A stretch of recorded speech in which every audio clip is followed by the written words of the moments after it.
It's time for Morning Times Football Friday. Nail biters and heartbreakers. We've got that and more. Let's start at the Northern Tier League. The Trojans of Troy came to Athens Alumni Field last week looking for their first victory, and they found it. The Wildcats found themselves playing catch-up all night and never could overcome some big Troy offensive plays. Troy owned the fourth quarter, taking a kickoff return back for a touchdown to knot it up at 19-all with just over 5 minutes left in the game. Then they iced it with just over a minute left. Final score, 26-19. Athens actually won the offensive battle on paper, outgaining the Trojans by nearly 50 yards and having more first downs. But as they say, that's why they play the game on the field. Athens travels to Wellsboro Friday night to take on the Green Hornets.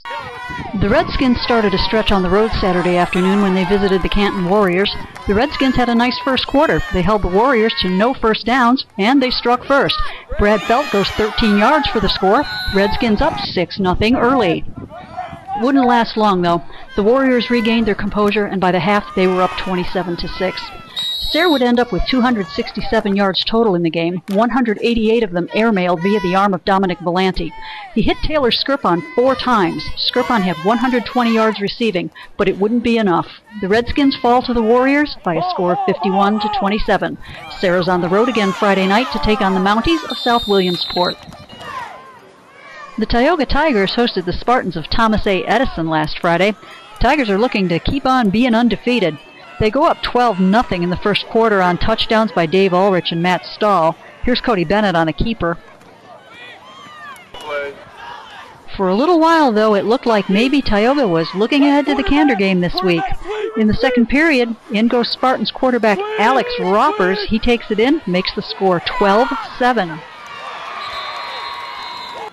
From here on out, though, it was all Tigers. Dave Ulrich ran in 2 touchdowns on the night. Carter Jackson and Cody Bennett each had 1. And Matt Stahl had another stellar night, catching 2 passes for touchdowns, 1 a 55-yarder.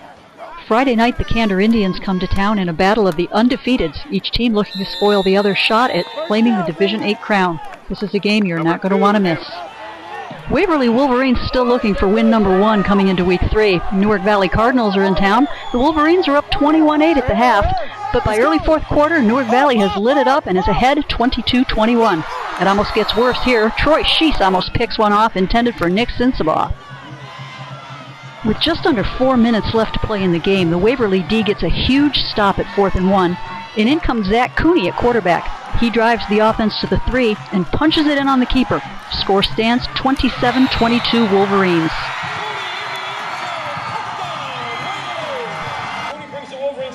Wolverines decide to go for 2. Cooney fires it to Nick Sensabaugh, and it's good. With 1:30 left to play, the Wolverines are up by 7. The Cardinals work a 2-minute drill as they have 65 yards to go. They do drive into Waverly territory, but they have no success on the final throw as the clock runs out. Waverly picks up its first win, 29-22, and the Cardinals have a long bus ride home after a tough loss. The Waverly Wolverines host the Wildcats of Johnson City Friday night. Okay, it's 3rd and game to go at the end of that Newark Valley game, and you know that pass is coming down the field. What's going through your mind? I was just thinking that to not get beat deep, and I knew that I wasn't going to let my team down. Just do what we've been practicing all week. And you've had a real tough schedule to start out this season. How does your team mentally prepare? We just take it day by day and practice by practice, just working on the things that we came to and try to get better each day and not really let all the hype and stuff get to us, just come and play our game.